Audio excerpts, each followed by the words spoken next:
Nagpagawa ako ng propeller. At pinadal ang cross joint mga katibi. Nagpagawa ako. Sikambal na sila ng jeep. Pinagrinder at hindi matanggal ang tornilyo.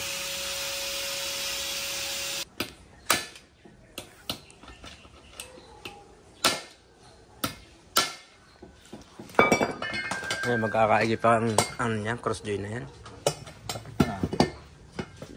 Ayaw sa yan. Okay. Oo. Ayun na sa una. Parang kalubay.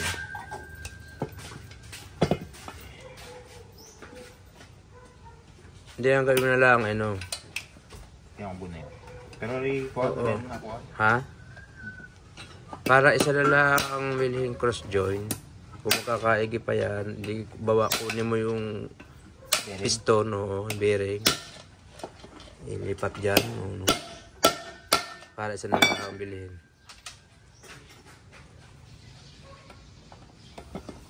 Dalawa. Hindi na magkakaigi? Hindi. Magastos ko nga. Ano ba ito? Hindi, maganda naman pagka nilakay. Mura pa nga ito. Papalit nga ako ng tigwa ng dito. So yun mga katibi, dalawa ang bibilihin na cross joint. Dalawa. Kailangan paltan. Kasi nakalansing pag kinakambyo.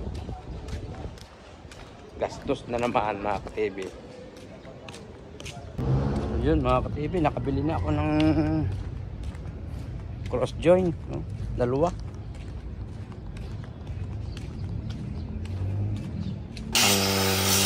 Lagayan ng bearing para maikabit yung sa kanyang housing, kasi dapat daw ay bawasan para mailagay doon sa yung nilalagay na niya yung piece yung ano bearing. Yan po ang may-ari ng talyer, si Cabanoy. Yeah, ginagawa niya, nilalagay.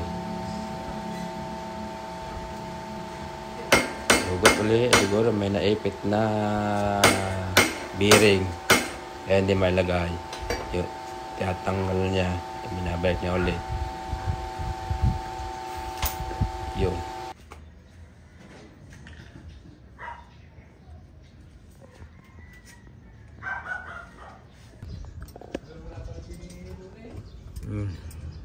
Another gastos niya mga ka-TV.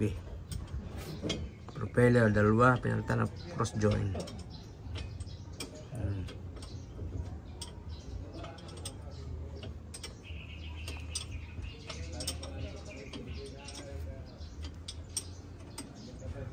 Nakambyo? Mga ka-TV, tatapos ko lang magpagawa. Gastos na naman mga ka-TV, tatapos ko lang magpagawa. Sorry na ako sa bahay. Salamat po sa inyo mga ka-TV.